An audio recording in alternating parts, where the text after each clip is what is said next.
ஆண்டவருடைய வார்த்தை சொல்கிறது, இஸ்ரவேல் புத்திரர் நடுவிலே நான் வாசம் பண்ணுவேன் என்று சொல்கிறார். எங்கே வாசம் பண்ணுவார்? இஸ்ரவேல் புத்திரர் நடுவில். அப்போ இன்றைக்கு இஸ்ரவேல் புத்திரராகிய உங்கள் நடுவிலும் என்னுடைய நடுவிலும் நம் நடுவிலும் வாசம் பண்ணுகிற ஒரு தேவன். அப்போ இந்த வாசம் பண்ணுகிற ஒரு தேவன் வாசம் பண்ணட்டுமே, அதில் எனக்கு என்ன பிரச்சனை அப்படின்னு நம்ம இருக்கக்கூடாது. அவர் வாசம் பண்ணினால் எனக்கு என்ன ஆசீர்வாதம் என்று நம்ம தெரிந்து கொள்ளும் பொழுது தான் அவர் வாசம் பண்ண வேண்டும் என்றதான ஒரு விருப்பம் நமக்கு உண்டாகும். புரிஞ்சுதா?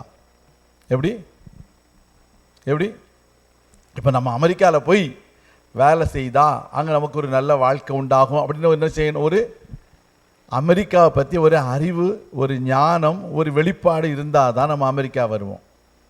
இல்லைன்னா வருவோமா? இல்லையா? அதே போல் ஒவ்வொரு மனிதனும் ஒரு நல்ல இடத்தில் அவன் வாசம் பண்ணும் பொழுது, அந்த இடத்துல குடியிருக்கும் பொழுது அவனுக்கு ஒரு நல்ல காரியம் நடைபெற வேண்டும் என்று அவன் எதிர்பார்க்கிறான். அதே போல் இன்றைக்கு ஆண்டவர் இடத்துல நீங்கள் போய் வாசம் பண்ண, ஆண்டவர் உங்கள் மத்தியிலே வந்து வாசம் பண்ண வேண்டும். அல்லேலூயா. அப்போ நமக்கு என்ன நடக்கும்? நல்ல காரியம் நடக்கும். உண்மைதானா?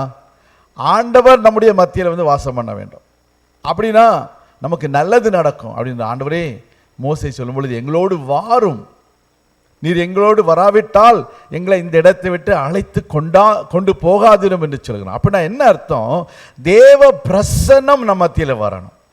என்ன வரணும்? தேவ பிரசன்னம். தேவன் எப்படி இருக்கிறார்? அவர் ஆவியாய் இருக்கிறார். அவரை தொழுது கொள்கிறவர்கள் எப்படி தொழுது கொள்ள வேண்டும்? ஆவியோடும் உண்மையோடும் தொழுது கொள்ள வேண்டும். அப்ப இந்த தேவன் நம்ம மத்தியில் வரும் பொழுது நமக்கு ஆசீர்வாதம். அல்லேலூயா. எல்லா நாளும் தேவன் நம்ம மத்தியில் வந்து வாசம் பண்ணுகிறார். எத்தனை நாள்? எல்லா நாளும் வாசம் பண்ணுகிறார். ஆனால் ஒரு நாள் நீங்கள் எல்லாரும் தேவ ஆலயத்துக்கு வரணும்னு அவர் விரும்புகிறார். எப்படி வசதி? 6 நாளும் ஆண்டவர் நம்ம கூட இருக்கிறார்ல, அப்புறம் ஒரு நாள் மாத்திரம் தானே நம்ம ஃப்ரெண்ட்ஸ் கூட போவோமே அப்படின்னு நம்ம நினைப்போமா? நினச்சிருந்தா நீங்கள் அங்கே வந்திருக்க மாட்டீங்க. அல்லேலூயா. கர்த்தர் சமூகத்தில் நின்று உங்கள் அனைவருக்காக நான் கர்த்தருக்கு நினைச்சு செலுத்துகிறேன். அல்லேலூயா. 7வது நாள் நாம் ஆண்டவருடைய பிரசன்னத்தில் வந்து வாசம் பண்ண வேண்டும் என்று கர்த்தர் விரும்புகிறார். அல்லேலூயா. ஃப்ரெண்ட்ஸ் வீட்டுக்கு சொல்கிறீங்க, ஏங்க டெய்லி நாங்கள் தான் உங்கள் வீட்டுக்கு வரோம், நீங்கள் ஒரு நாளாவது எங்கள் வீட்டுக்கு வாங்கலை அப்படின்னு நம்ம சொல்லுவோமா? வராமல் இருந்தால் என்ன செய்வோம்? பார்த்தீங்களா? உண்மையை சொல்லிட்டாங்க. அப்படிதான் இருக்கணும். நாங்கள் ரொம்ப நல்லவங்களாகணும், அப்படி மாய்மாலமாக இருக்கணும் சொல்லக்கூடாது. கர்த்தர் சொல்கிறோம், அன்னைக்கு ஆராதனை கர்த்தர் கொடுத்த நல்ல ஆராதனைக்காக கர்த்தர் நன்றி செலுத்துகிறேன். அப்போ நான் என்ன சொல்ல வரேன்? ஆண்டவர் பிரசன்னத்தில் நம்ம இருக்கணும், அவர் நம்ம பிரசன்னத்தில் இருக்கணும். அதுதான் உண்மை. அல்லேலூயா. ஆண்டவர் நம்ம வீட்டுக்கு வராரு, நம்ம வீட்டில் தங்கலான்னு வராரு, நம்ம எங்கேயோ எழுப்பி போயிட்டோன்னு வச்சுக்கோங்க, அப்போ எப்படி இருக்கும்? இல்லையா? நல்லா இருக்காதுல்ல. அப்போ ஆண்டவர் சொல்லுவார், நான் உன்னை தேடி உன் வீட்டுக்கு வந்தேன், உன்னை வீட்டில் காணோமே, நீ எங்கே போயிருந்தேன்? நான் இன்னைக்கு பார்த்து நான் எங்கேயாவது போயிட்டேன், நான் சொல்லலை, சொன்ன உடனே என்ன தான் சொன்னாருன்னு சொல்லிட்டு போகிறாங்க. ஆமே, நீங்கள் சொல்ல மாட்டீங்க, கேட்குறவங்க பாருங்கள், நிறைய பேர் கேட்குறாங்க. அப்போ நான் என்ன சொல்ல வரேன்? கர்த்தருடைய பிள்ளைகளே, தேவ பிரசன்னத்தில் நம்ம இருப்பதை தான் ஆண்டவரோடு நாம் வாசம் பண்ணுவதும் நாம் அவரோடும் வாசம் பண்ணுவதும் என்பதனுடைய அர்த்தம். ஏன்னா ஆண்டவரை நம்ம ஒரு முகமுகமாய் பார்ப்பதற்கு வழி இல்லை. ஆண்டவர் ஆவியாக இருக்கிறார். அந்த ஆண்டவர் எப்படி தேவனுடைய பிள்ளைகளோடு இருந்தார் என்பதை நமக்கு தியானிக்க போகிறோம். அப்போ தேவன் அந்த ஆதியின், அதாவது பழைய ஏற்பாட்டு நாட்களிலே தேவன் எப்படி இருந்தார்? ஆவியாக இருந்தார். அப்போ தேவ பிரசன்னம் எப்படி இருந்தது? தேவனுடைய பிள்ளைகளை அவர் தன்னுடைய வழியிலே நடத்தி கொண்டிருந்தார். எப்படி? மேக ஸ்தம்பமாக, அக்கினி ஸ்தம்பமாக தேவனுடைய பிள்ளைகளை நடத்தினார். அல்லேலூயா. அப்படிதான் தேவ பிரசன்னம் அவர்களோடு கூட இருந்தது. அப்ப தேவன் எப்பொழுதெல்லாம் இஸ்ரவேல் ஜனங்களோடு கூட இருந்தாரோ அப்பொழுதெல்லாம் தேவனுடைய சரீர பிரகாரமான அல்லது பிசிக்கல் ஸ்டேச்சர் அல்லது பிசிக்கலா ஒரு சரீரத்தை பார்க்க முடியாது, ஆனால் ஆவியானவரை பார்க்க முடியும். அதை மனிதர்கள் உணர்ந்து கொள்ள முடியும். ஆமென்.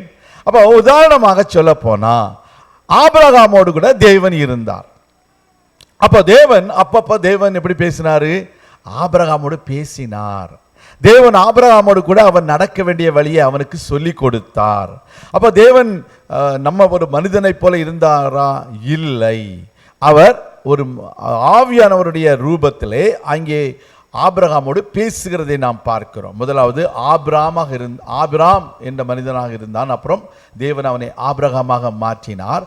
அந்த நாட்களிலே தேவன் அந்த ஆபிராமோடு பேசினார். முதல்ல நம்ம போன வாரம் நம்ம ஆதாம் ஏவாளோட பேசினது, அவங்களை விட்டு அவங்க பாவம் செய்த பொழுது அவங்களை விட்டு போனது எல்லாம் நமக்கு தெரியும்.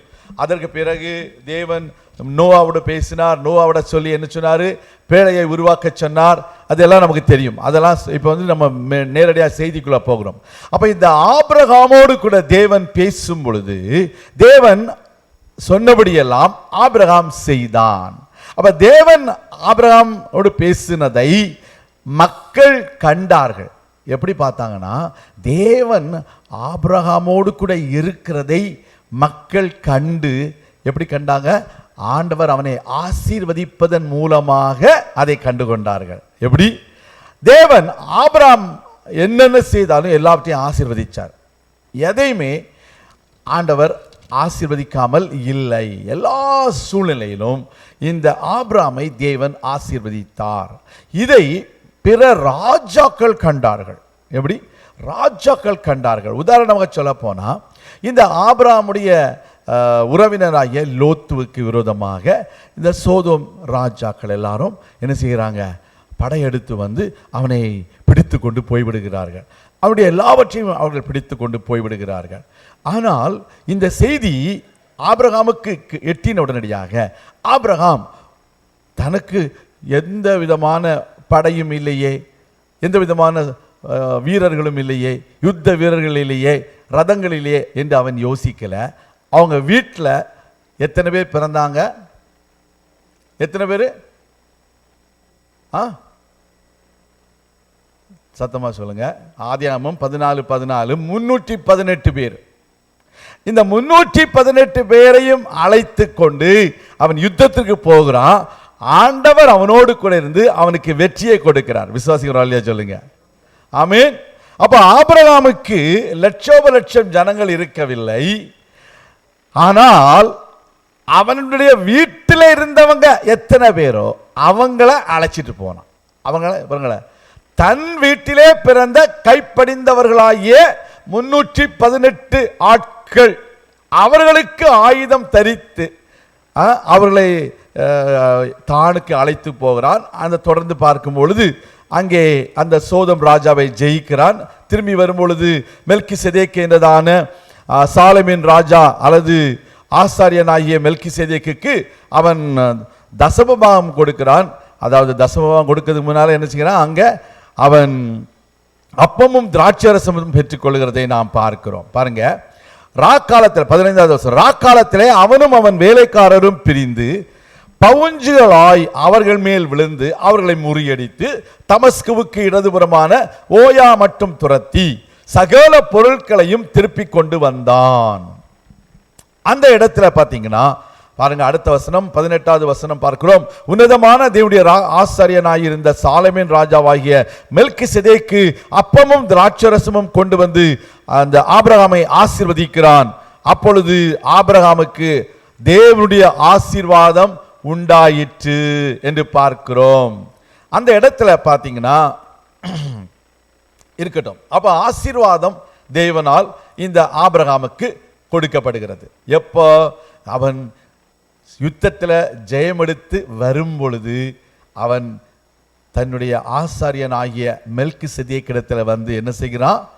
அந்த அப்பமும் திராட்சரசமும் பெற்றுக்கொள்கிறான். அவனுக்கு ஆசீர்வாதத்தை பெற்றுக்கொள்கிறான். அப்ப இதை குறித்து நம்ம பார்க்கும் பொழுது எல்லா இடத்திலும் அவனுக்கு வெற்றி. அவன் எங்க போய் துறவுகளை தோண்டினாலும், இந்த ஆபிரகாமுடைய வேலைக்காரர்கள் துறவுகளை தோண்டினா என்ன நடக்கும்? தண்ணி வந்துடும். உடனடியா அந்த மக்கள் வருவாங்க, நிலம் எங்களுடையது. சரி, தண்ணி நிலம் உன்னுடையது, தண்ணீர் யாருடையது? எங்களுடையது அப்படி சொல்லிடுவாங்க. எப்படி கொஞ்சம் யோசிச்சு பாருங்க. நம்ம நம்ம சர்ச்சு ப்ராப்பர்ட்டி இருக்குது.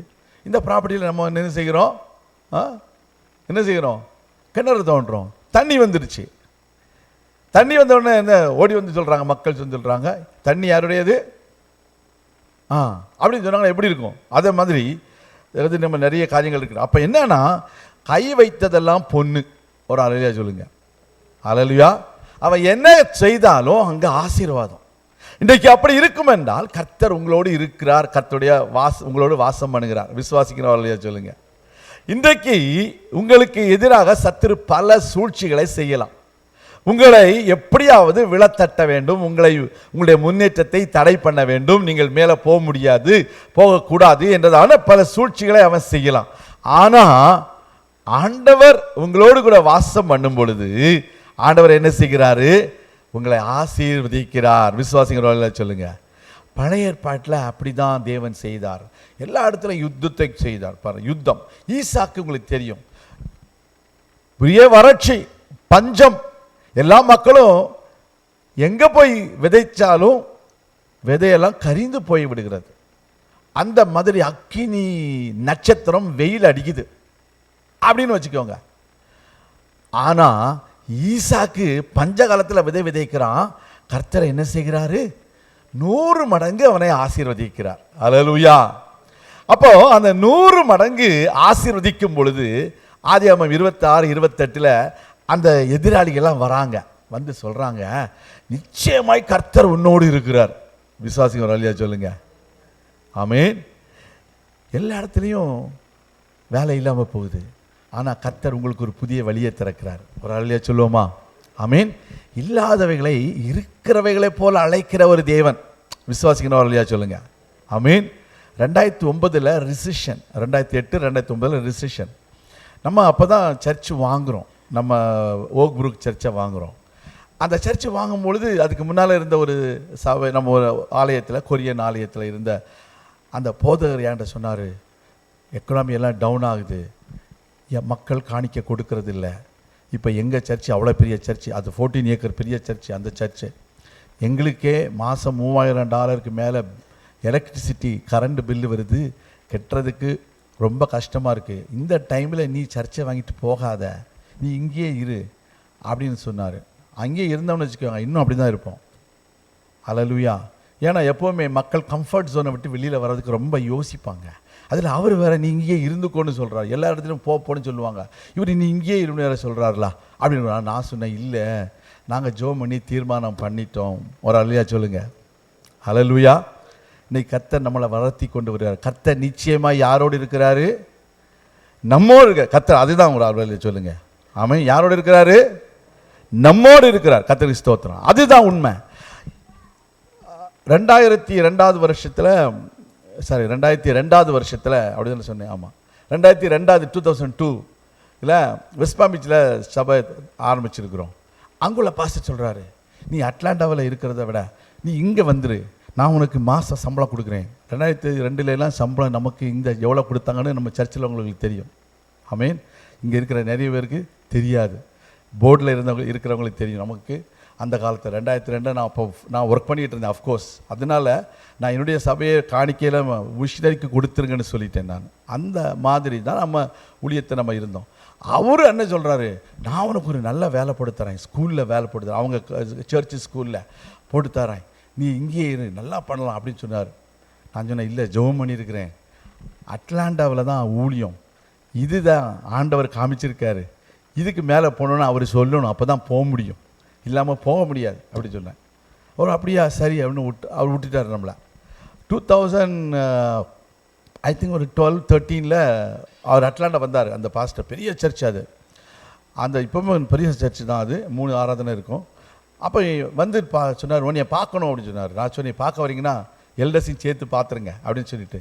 ஸோ நாங்கள் எல்டர்ஸ் எல்லாம் மீட் பண்ணோம். என்ன சொன்னார், அந்த சர்ச்சை பார்த்துட்டு, இவ்வளோ பெரிய சர்ச்சை வச்சுருக்கிறியா, கர்த்தர் நீ நல்ல ஞானமாக தான் கர்த்தர் உன்னுடைய நடத்தியிருக்காரு, கர்த்தர் உன்னோட இருக்காரு, இந்த சபையை ஆசீர்வதிச்சிருக்காரு, கர்த்தருக்கு ஸ்தோத்திரம். 2019 விபிஎஸ் டைமில் வந்தார் இந்த சர்ச்சுக்கு.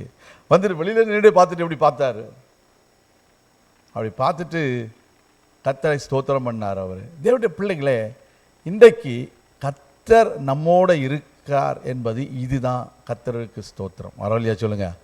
நான் எவ்வளோ பெரிய வீடு வாங்குறேன்னு இல்லை, ஆண்டவுடைய ஊழியம் எப்படி வளருது என்னை பொறுத்த மாட்டேன். நான் ஒரு ஊழியக்காரன் சொல்கிறேன். உங்கள் வாழ்க்கையில் நீங்கள் வீடு வாங்குறது உங்களுடைய ஆசீர்வாதம், அது உண்மை, அது தேவை தான், இல்லைன்னு சொல்லலை. நான் என்னை பற்றி சொல்லுகிறேன். அப்போ நம்முடைய வாழ்க்கையில் கர்த்தருடைய பிள்ளைகளே, மனிதர்கள் உங்களை பற்றி என்னெல்லாம் சொல்லுவாங்க, கவலைப்படாதீங்க. ஆனால் அதே மனிதர்கள் வந்தாங்க. யாரை? ஈசா கிட்ட மறுபடி வந்தாங்க. வாசிப்போம். ஆதியாகமத்தின் புத்தகம் 26ஆம் அதிகாரத்தில் அவர்கள் சொல்கிறார்கள், 28வது வசனம், அதற்கு அவர்கள் நிச்சயமாய் கர்த்தர் உம்மோடே கூட இருக்கிறார் என்று கண்டோம். கர்த்தர் இருக்கிறதை அவர்கள் என்ன செய்தாங்க? கண்டார்கள். ஆகையால் எங்களுக்கும் உமக்கும் ஒரு ஆணை ஏற்பாடு உண்டாக வேண்டும் என்று நாங்கள் நிர்ணயம் பண்ணினோம். நாங்கள் உம்மை தொடாமல் நன்மையே உமக்கு செய்து உம்மை சமாதானத்தோட அனுப்பிவிட்டது போல நீரும் எங்களுக்கு தீங்கு செய்யாதபடிக்கு உம்முடைய உடன்படிக்கை பண்ணிக்கொள்ள வந்தோம். நீர் கர்த்தரால் ஆசீர்வதிக்கப்பட்டவராமே என்றார்கள். கரங்கள் தட்டி வரலையா சொல்லுங்க. இன்றைக்கு நீங்கள் எல்லாரும், இங்க இருக்கிறவங்க எல்லாரும் கர்த்தரால் ஆசீர்வதிக்கப்பட்டவர்கள். அல்லேலூயா. கர்த்தர் உங்களோடு இருக்கிறார். அல்லேலூயா. கர்த்தர் உங்களை இந்த நோக்கத்தில் கொண்டு வந்து, இன்னைக்கு இந்த செய்தி உங்களுக்கு தெரியாது, இந்த செய்தியை ஆண்டவத்தில் வாங்குறதுக்கு எவ்வளோ பாடுபட்டுருக்குன்னு தெரியாது. கர்த்தருக்கு ஸ்தோத்திரம். உங்களுக்கு தெரியாது. கர்த்தருக்கு ஸ்தோத்திரம். அப்போ இந்த வேளையில் ஆண்டவர் இன்னைக்கு சொல்கிறது, கர்த்தர் உங்களோடு வாசம் பண்ணினால் உங்களுக்கு என்ன ஆசீர்வாதம் என்பதை உங்களுடைய கண்களால் நீங்க பார்க்காட்டாலும் உங்களுடைய அயலகத்தார் பார்ப்பார்கள். ஹல்லேலூயா. உங்களை சுற்றிலும் இருக்கிற நண்பர்கள் பார்ப்பார்கள். ஹல்லேலூயா. அதுதான் உண்மை. கர்த்தருடைய பிள்ளைகளே, அப்ப இந்த நாட்களில் நாம் அறிந்து கொள்ள வேண்டிய காரியம் என்ன? ஆண்டவர் என்னோடு கூட வாசம் பண்ண வேண்டும் என்று நீங்கள் விரும்ப வேண்டும். அல்லேலூயா. கர்த்தர் உங்களோடு கூட இருக்க வேண்டும் என்பதை நீங்கள் எப்பொழுதும் விரும்ப வேண்டும். ஆண்டவர் இல்லாத இடத்துல நான் இருக்கக்கூடாது. ஆண்டவர் எங்க சொல்றாரோ நான் அங்க இருக்கணும். ஆண்டவர் என்னோடு வராவிட்டால் நான் போக மாட்டேன். இப்படிப்பட்டதான ஒரு மனப்பான்மை, ஒரு உணர்வு நமக்கு வர வேண்டும். அதைத்தான் இந்த நாளில் ஆண்டவர் உங்களோடு சொல்ல விரும்புகிறார். கர்த்தருக்கு ஸ்தோத்திரம். ஆனா அதுக்கு முந்தி என்ன நடந்தது தெரியுமா? இந்த 27வது வசனத்துல ஈசாக்கு அவர்களை நோக்கி, ஏன் என்னிடத்துல வந்தீங்க? நீங்க என்ன பகைத்து என்னை உங்களிடத்தில் இராதபடிக்கு துரைத்து விட்டீர்களே. அப்ப யார் இவன்? துரத்தப்பட்ட ஒரு மனுஷனை தான் தேடி இந்த மனிதர்கள் வந்திருக்காங்க. கர்த்தருக்கு ஸ்தோத்திரம். கர்த்தருக்கு ஸ்தோத்திரம். அப்போ இப்படி ஒவ்வொரு சூழ்நிலையிலும் கர்த்தர் தன்னுடைய மக்களோடு இருக்கிறார் என்பதை பிறர் அறிந்து கொள்வார்படிக்கு கர்த்தர் உங்களை ஆசீர்வதிப்பார். அல்லேலூயா.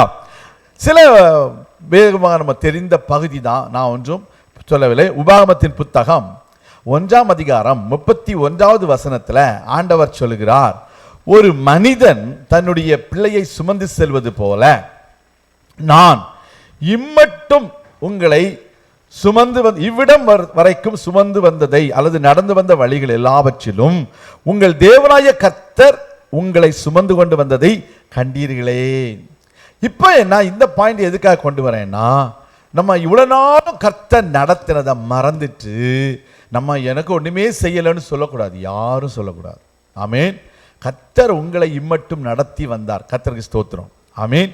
இனிதான் வரப்போறாருன்னு இல்லை, இப்போ நடத்தினதே அவர் தான். உங்களை நடத்தினதே அவர் தான். அதான் சொல்லப்படுது, ஒரு மனிதன் தன் பிள்ளையை சுமந்து கொண்டு போவது போல. இன்னைக்கு நான் ஆலயத்துக்குள்ள நுழையும் போது ஒரு சகோதரனை பார்த்தேன், கொடையை பிடிச்சிட்டு பிள்ளையை சுமந்துட்டு போறாரு. எனக்கு இந்த வசனம் ஏற்கனவே குறிப்பில் இருக்குது. ஆமீன். அந்த பிள்ளையை தூக்கி கையில் அப்படி வச்சுட்டு, நியாயம் தானே? நிறைய பேர் இப்போ என்னடா அந்த சகோதரியை பாருங்க, அது வேற விதமாக பேசுவாங்க. நான் கொஞ்சம் டீசெண்டாக பேசுகிறேன். அந்த சகோதரியை பாருங்க, கையை வீசிட்டு போகிறாங்க. இந்த தம்பி அவருக்கு சுமந்துட்டு போகிறாரு அப்படின்னு நம்ம ஊரில் உள்ளவங்களாம் சொல்லுவாங்க. யார் சொல்லுவாங்க? அந்த சகோதரியுடைய மாமியார் சொல்லுவாங்க.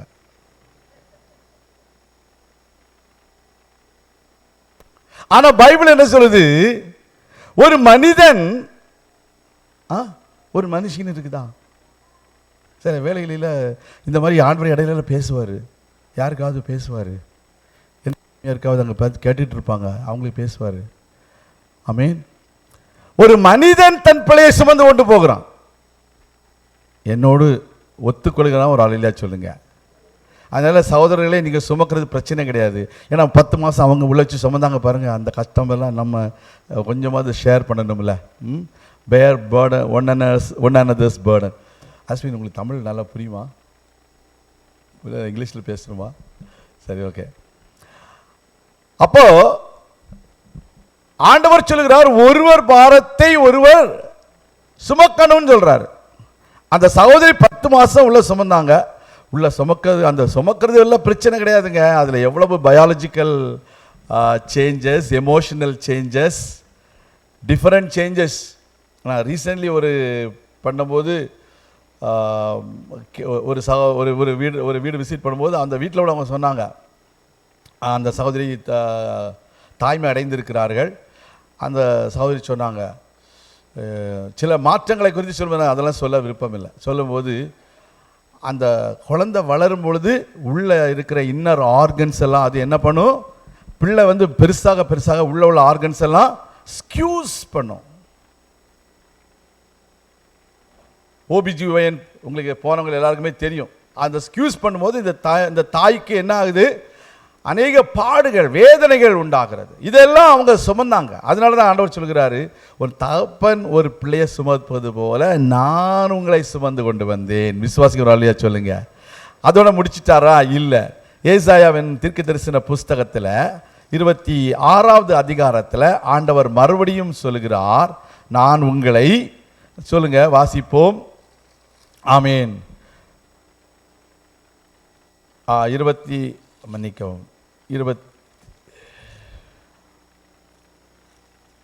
நான் உங்களை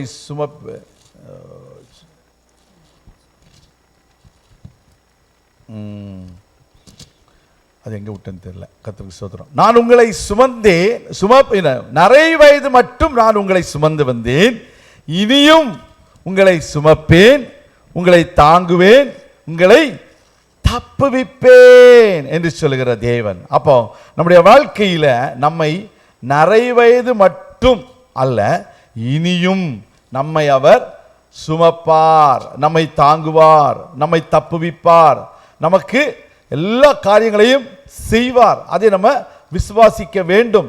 இது அநேக மக்களுக்கு தெரியவில்லை. ஆனால் இன்றைக்கு நான் சொல்லுகிறேன், ஆண்டவர் உங்களோடு கூட இருந்து உங்களை நடத்துவார், தொடர்ந்து நடத்துவார். ஆமென். 46 நாளா? Thank you so much brother. பார்த்து உங்களை ஆசீர்வதிப்பார். அப்போ ஆண்டவர் சொல்லுகிற காரியம் 44. ஆமென். உங்கள் முதிர் வயது வரைக்கும் நான் அப்படி செய்வேன். அப்ப மேல உள்ள வசனம் பாருங்க. தாயின் வயிற்றில் தோன்றினது முதல் உங்களை ஏந்தி, தாயின் கற்பத்தில் உற்பத்தியானது முதல் உங்களை தாங்கினேன். ஆமென். உங்கள் முதிர் வயது வரைக்கும் நான் அப்படி செய்வேன். நரை வயது மட்டும் நான் உங்களை தாங்குவேன். நான் அப்படி செய்து வந்தேன், இனிமேலும் நான் ஏந்துவேன், நான் சுமப்பேன், தப்புவிப்பேன் என்று சொல்கிறார். கரங்களை தலையில சொல்லுவோமா? அப்ப ஆண்டவர் தாயின் வயிற்றில நம்மை என்ன செய்தாரு? உற்பத்தியானது முதல் உங்களை தாங்கினவர். அவர் இனிமேலும் நான் ஏந்துவேன், சுமப்பேன், தப்புவிப்பேன் என்று சொல்கிறார். கர்த்தருக்கு ஸ்தோத்திரம். அப்ப இந்த ஆண்டவர் இந்த புதிய ஏற்பாட்டில் நம்மளோட இருக்கிற அதை நம்ம தியானிக்க போகிறோம். ஆனால் சில வசனங்களை பார்க்கும் பொழுது 2 நாளாகமம் 15வது ஸ்தோத்திரம், நான் ரெஃபரன்ஸ் தப்பாக இருக்கிறேன், 2 Chronicles chapter 13 வாசிப்போம். அந்த இடத்துல அபியா என்றதான ஒரு ராஜாவை குறித்து நம்ம எல்லாருக்கும் தெரியும். ஓகே, அந்த அபியாவுடைய நாட்களிலே என்ன நடக்குது பாருங்க. 10வது வசனம் சொல்லுது, 13:10, எங்களுக்கோ கர்த்தரே தேவன், நாங்கள் அவரை விட்டு விலகவில்லை. அப்படி சொல்லுங்க. அடுத்தது 12வது வசனம், தேவன் எங்கள் சேனாபதியாய் எங்களோட இருக்கிறார். அப்போ தேவன் நமக்கு, கர்த்தர் தேவனாக இருக்கிறார். முதலாவது என்னது? நாம் அவரை விட்டு விலகக்கூடாது. 2வது 12வது வசனத்தில் அவர் நமக்கு சேனாபதி அல்லது நம்முடைய கேப்டன் ஆஃப் த ஆர்மி, நம்முடைய வீட்டினுடைய தலைவர், நம்முடைய வீட்டில் எல்லா தீர்மானங்களையும் எடுக்கிறவர், அவர் நமக்கு சேனாபதியாக கூட இருக்கிறார். அப்படி இருக்கும் பொழுது தேவனுடைய பிள்ளைகளுக்கு ஒன்று அறிந்து கொள்ள வேண்டும். உங்களுக்கு விரோதமாக யுத்தம் செய்கிறவர்கள் யாருக்கு விரோதமாக யுத்தம் செய்கிறார்கள்? கர்த்தருக்கு விரோதமாய் உத்தியோகம் செய்யாதீர்கள். பாருங்க, அதுல கடைசி பகுதி சொல்லுது பாருங்க, உங்கள் பிதாக்களின் தேவனாகிய கர்த்தருக்கு விரோதமாக யுத்தம் செய்யாதேயுங்கள், செய்தால் உங்களுக்கு சித்திக்காது. தேவனுடைய பிள்ளைகளே, கர்த்தர் நம்மோடு கூட வாசம் பண்ணும் பொழுது நாம் என்னென்ன ஆசீர்வாதங்களை பெற்றுக் கொள்கிறோம் என்பதை நாம் தியானித்து வருகிறோம். ஆதியாகமத்தின் நாட்களில் தேவன் தம்முடைய பிள்ளைகளோடு கூட இருந்து எல்லாவற்றையும் வெற்றியாக முடித்தார். ஆபிரகாமோடு இருந்தார், ஈசாக்கோடு இருந்தார், கையின் பிரயாசங்களை ஆசீர்வதித்தார். மோசேயின் நாட்களிலே மேக ஸ்தம்பமாக, அக்கினி ஸ்தம்பமாக இருந்து அவர்களை வழிநடத்தி செங்கடலை கடக்க உதவி செய்தார்.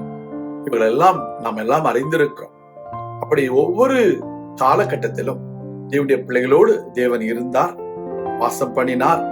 அதன் மூலமாக அவர்கள் ஆசீர்வாதம் அடைந்தார்கள். உங்கள் வாழ்க்கையிலும் இந்த ஆசீர்வாதத்தை கர்த்தர் தரும்படிக்கு நான் உங்களுக்காக ஜெபிக்கிறேன். எங்கள் அன்பின் பரலோக பிதாவே, இந்த நாட்களிலும் உங்களுடைய பிள்ளைகளோடு நீர் வாசம் பண்ணும், உங்களுடைய பிள்ளைகளை உற்சாகப்படுத்தும், உங்களுடைய பிள்ளைகள் வாழ்க்கையில மேலான நன்மைகளை செய்து அவர்கள் மிகுந்த ஆசீர்வாதங்களை பெற்று உமக்கு சாட்சியாக இருக்க நாங்கள் ஜெபிக்கிறோம். சகல தீமைகளுக்கும் அவர்களை விலக்கி காத்துக்கொள்ளும். இயேசு கிறிஸ்துவின் நாமத்தில் ஜெபிக்கிறோம் எங்கள் நல்ல பிதாவே, ஆமேன். கர்த்தர் தாமே உங்களை ஆசீர்வதிப்பாராக. ஆமென்.